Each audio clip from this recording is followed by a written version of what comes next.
Deus, pedindo-lhe que fosse curar o seu servo. Chegando-se a Jesus, suplicaram-lhe com insistência: esse homem merece que lhes faça isso, porque ama a nossa nação e construiu nossa sinagoga. Jesus foi ter com eles. Já estava perto da casa, quando o centurião mandou amigos dizerem a Jesus: Senhor, não te incomodes, pois não mereço receber-te debaixo do meu teto. Por isso, nem me considerei digno de ir ao seu encontro.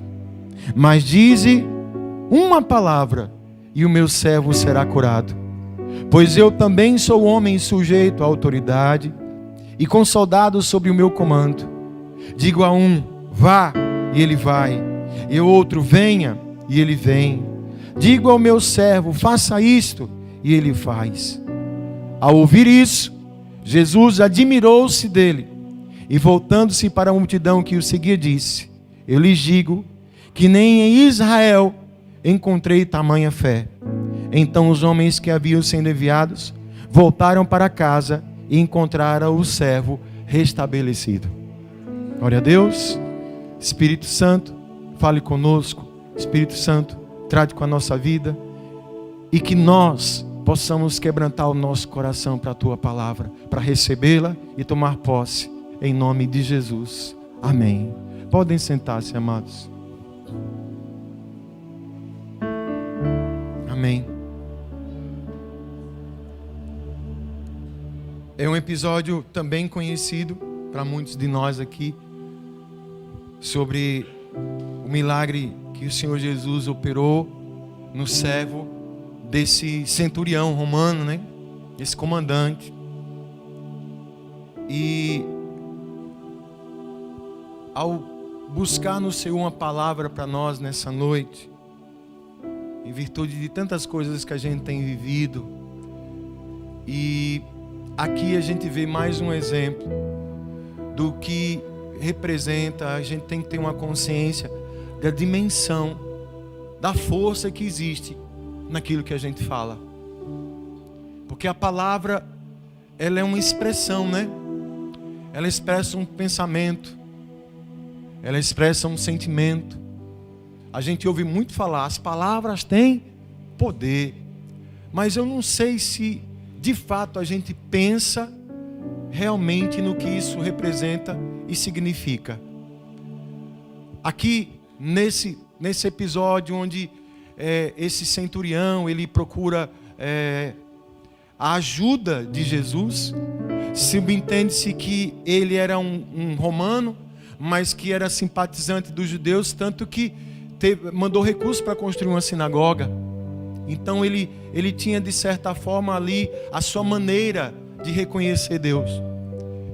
E uma das coisas que chama a atenção, quando o servo dele está doente, ele vai clamar por Jesus. Jesus atende prontamente o chamado dele, que o pessoal explica: olha, ele ajuda a gente, ele construiu uma sinagoga. Jesus: então eu vou lá. Quando ele chega perto, então ele é informado pelos servos: olha, ele mandou dizer o seguinte: ele não se acha digno que o Senhor entre na casa dele, reconhecendo a sua condição.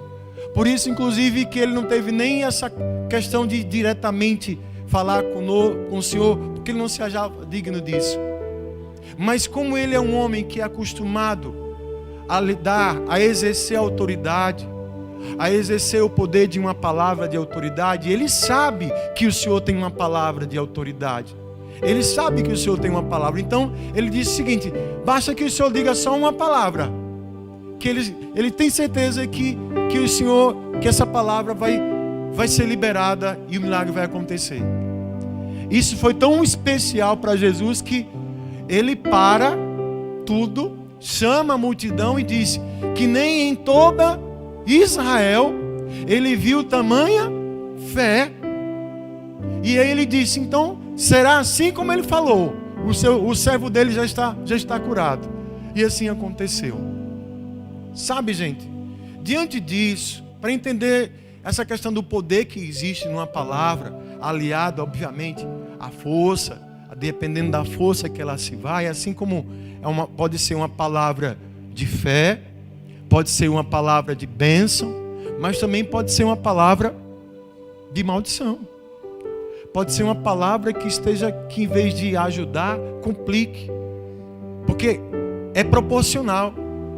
Eu preciso saber que, por exemplo, Deus leva isso tão a sério, mas tão a sério, que nós vamos dar conta daquilo que a gente fala. Já tem uns 3 cultos, eu acho, que o Espírito Santo traz sempre isso à tona aqui para nós. Nós vamos dar conta daquilo que a gente está falando. Pastor, tem como isso? Tem. Em Mateus 12:35 diz o seguinte: o homem bom do seu bom tesouro tira coisas boas, e o homem mau do seu mau tesouro tira as coisas más. Mas eu lhes digo que no dia do juízo os homens haverão de dar conta de toda palavra inútil que tiverem falado. Pois por suas palavras você é absolvido, e por suas palavras você será condenado. Se eu paro um instantezinho para meditar só nisso aqui, eu vou ter um cuidado muito maior sobre que tipo de palavra eu tenho declarado sobre a minha vida. Quem consegue entender isso? Já que o que eu falo, eu vou prestar conta. Pastor, por que assim? Porque aquilo que a gente diz influencia diretamente na nossa vida, influencia diretamente na vida das pessoas que estão à nossa volta. A gente não tem dimensão do poder que existe. Às vezes uma palavra pode abençoar, mas uma palavra pode colocar tudo a perder. Eu tenho que ter consciência disso. Há um processo, amados, isso é tão forte, que desde a criação esse princípio está ali, presente. E disse Deus, haja luz. Foi o que aconteceu. Houve luz. A palavra diz que o verbo, a palavra, se fez carne e habitou entre nós. Há uma força naquilo que a gente diz, e haverá uma prestação de contas sobre aquilo que a gente fala. Quem está entendendo isso? E aí, amados, a gente começa a entender outras coisas. Por que então que muitas vezes eu vivo só então reclamando? Você já reparou que quanto mais a gente reclama, mais piora?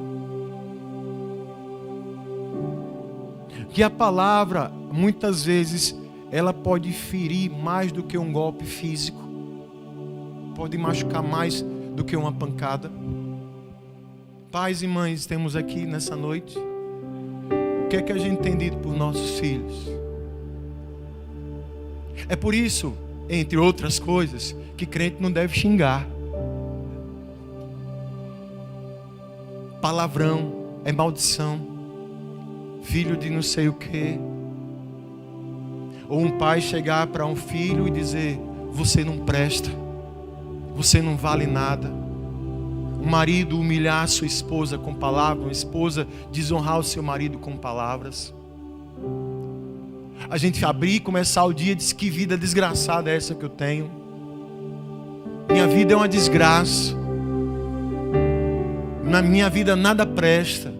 E tudo isso sendo contabilizado e gerando forças contrárias também contra a nossa própria vida. Você vê que uma palavra, ela pode fazer a diferença. E é interessante, amados, uma experiência que isso aconteceu, o professor estava comentando isso hoje. Veja o que é a força de uma palavra. Um cidadão, ele sabe aquela pessoa que não gosta de verdura? Tem alguém aqui que não gosta de verdura? Couve, cebola. É daquelas pessoas que quando bota a comida fica catando. Isso eu não gosto, isso eu não gosto. Aqui todo mundo a gente come de tudo, né? A gente só não come os pratos, mas o resto, né? Mas tem gente que é assim, né? Aí um colega preparou, Wellington, entre aspas, uma carne, pense, a parmegiana, com queijo, me desculpe se você estiver com fome agora, um molho, aquele cheiro, um tempero tão assim, e foi lá como um bife a parmegiana, e chamou esse rapaz enjoado para comer. Rapaz, o cara comeu com gosto, lambeu, disse: meu Deus, que coisa maravilhosa, essa foi a melhor comida que eu já comi na minha vida. Me dê essa receita que eu quero levar. Eu quero fazer isso na minha casa. Que carne gostosa. Ele disse, se eu disser a você que isso não era carne, era o quê?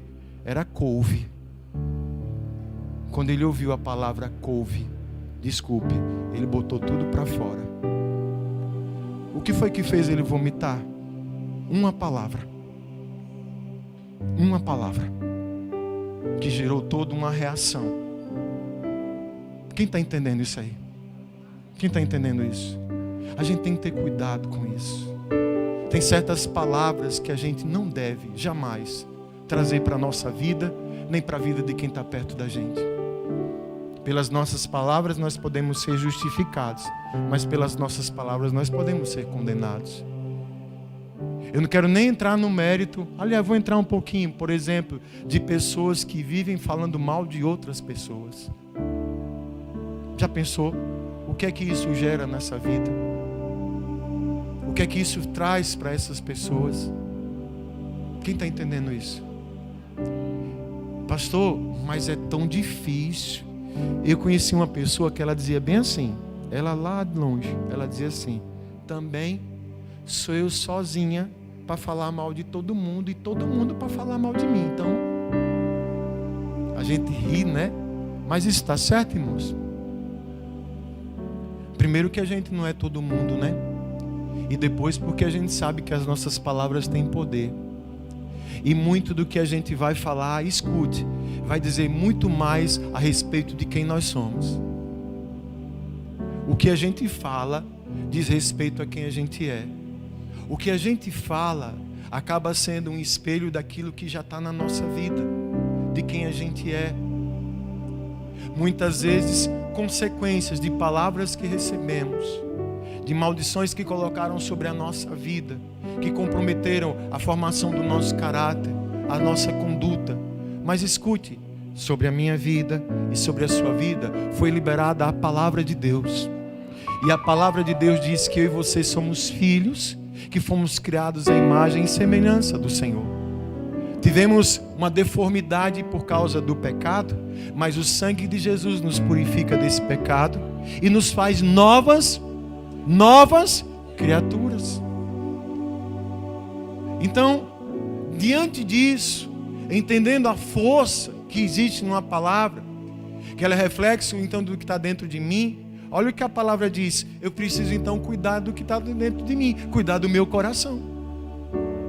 Em Lucas 6,45 diz o seguinte: o homem bom tira coisas boas do bom tesouro que está em seu coração, e o homem mau tira coisas más do mal que está onde? Em seu coração. Porque a sua boca fala do que está cheio. Eu só vou botar para fora o que está aqui dentro. Uma vez quiseram criticar Jesus porque os discípulos estavam comendo sem lavar a mão, né? E Jesus aproveita e faz uma palestra, mini palestra, dizendo: olha, escute, o que contamina o homem não é o que entra pela boca dele, mas é o que sai.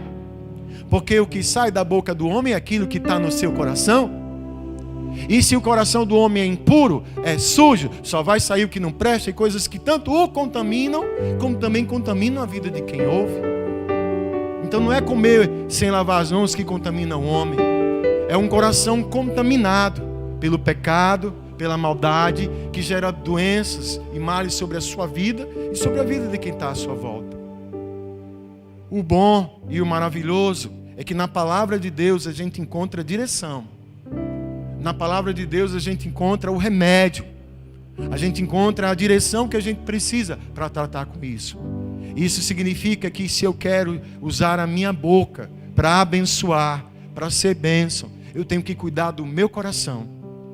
Eu tenho que cuidar da minha vida. Repito, quando a gente fala de coração, não está falando do órgão, está falando da mente, do sentimento, do pensamento, das nossas emoções aqui. Coração é a sede do sentimento da nossa alma. Lá em Provérbios capítulo 4, versículo 23 diz o seguinte: acima de tudo guarde o seu, pois dele depende o quê? Toda a sua vida.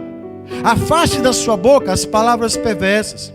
Fique longe dos seus lábios a maldade. Olhe sempre para frente.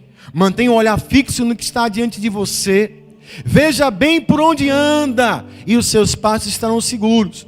Não se desvie nem para a direita nem para a esquerda. Afaste os seus pés de toda a maldade. Amém? Eu guardo o meu coração. Quando, por exemplo, eu guardo no meu coração a palavra de Deus. Salmo 119. A tua palavra escondi no meu coração, Senhor, para que eu não possa pecar contra ti. Eu guardo o meu coração quando eu me mantenho longe daquilo que pode contaminar a minha alma.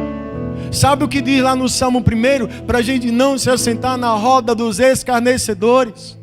Paulo vai dizer em Coríntios que as más conversações corrompem os bons costumes. Tem coisas que não nos cabem, irmãos. Tem coisas que a gente tem que realmente se afastar, porque a gente acaba reproduzindo aquilo que a gente vai tendo contato diário. Nós somos seres totalmente influenciáveis. Ah, pastor, comigo não pense isso não. Todos nós, amados, sim, temos os nossos limites. Quando Deus fala para guardar o coração, é no sentido de proteção, de blindagem, de preservar. Porque com o nosso coração contaminado, naturalmente vão sair palavras contaminadas. E palavras contaminadas vão estar sentenciando a nossa vida. Olha esse centurião aqui, um romano. Mas ele tinha sua fé no Senhor. Ele disse: eu tenho tanta fé no poder de uma palavra, que eu sei que se uma palavra sair da boca de Jesus, vai ser o suficiente para o milagre acontecer na vida do meu servo. E foi assim que aconteceu. Então, amados, pode parecer uma coisa assim meio, me sair. Mas, irmão, a gente não tem dimensão. Olha, quando você acordar, a primeira coisa que você fizer, agradeça a Deus. Agradeça a Deus por tudo. Pastor, olha, amanhã, pense na luta que eu vou ter amanhã. Amém. Senhor, a luta é grande, mas eu digo que maior é o Senhor na minha vida. Deus me dê força, Deus me dê sabedoria, Deus me dê discernimento.